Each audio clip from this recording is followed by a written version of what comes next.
Welcome to second lesson of Module 4 PPE Management in ISO framework. PPE stands for Personal Protective Equipment. PPE is the last line of defense against workplace hazards. PPE helps protect workers when risks remain. In this lesson, you will learn how PPE is selected. You will also learn how PPE is used and maintained. Finally, we will explain PPE management system requirements under ISO 45001. Let's discuss PPE selection criteria. PPE selection starts with hazard identification. It also starts with risk assessment.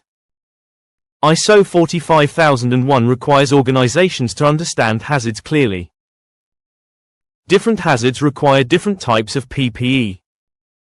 Chemical hazards require chemical-resistant gloves. Mechanical hazards may require cut-resistant gloves. The level of exposure must be considered. The duration of the task must also be considered. Compatibility is another important factor. Some jobs require more than one type of PPE. All PPE items must work together effectively. Let's discuss proper use and maintenance of PPE. Providing PPE alone is not enough. Workers must know when PPE is required. They must know how to wear it correctly. They must also know how to remove it safely.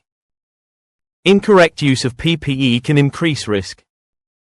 It can also reduce protection. PPE must be inspected regularly. Inspection should be done before use.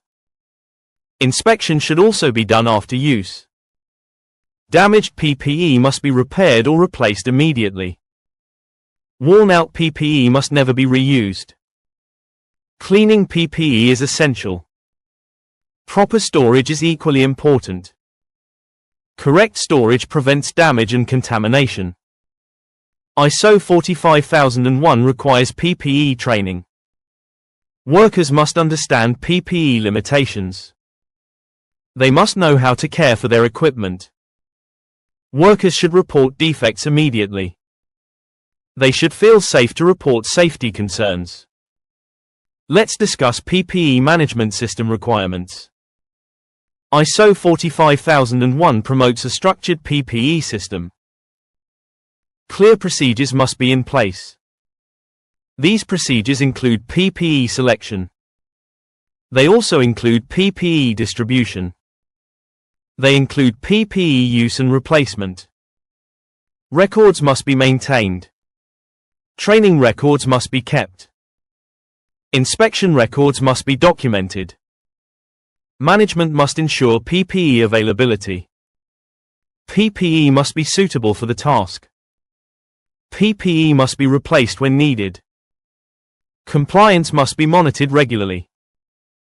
Workplace inspections help identify gaps. Supervision supports proper PPE use. Worker consultation is essential. Employees should give feedback on PPE comfort. Employee input improves PPE effectiveness. Continuous improvement is a key principle. PPE programs must be reviewed regularly. Reviews should follow incidents or near misses.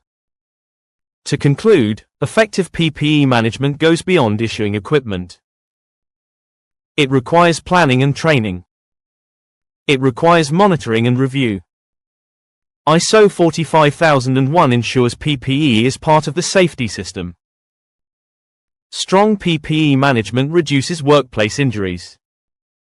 It helps protect the workforce. In the next video we will discuss training and competence in ISO framework. Stay connected with us. Thank you for watching this lesson.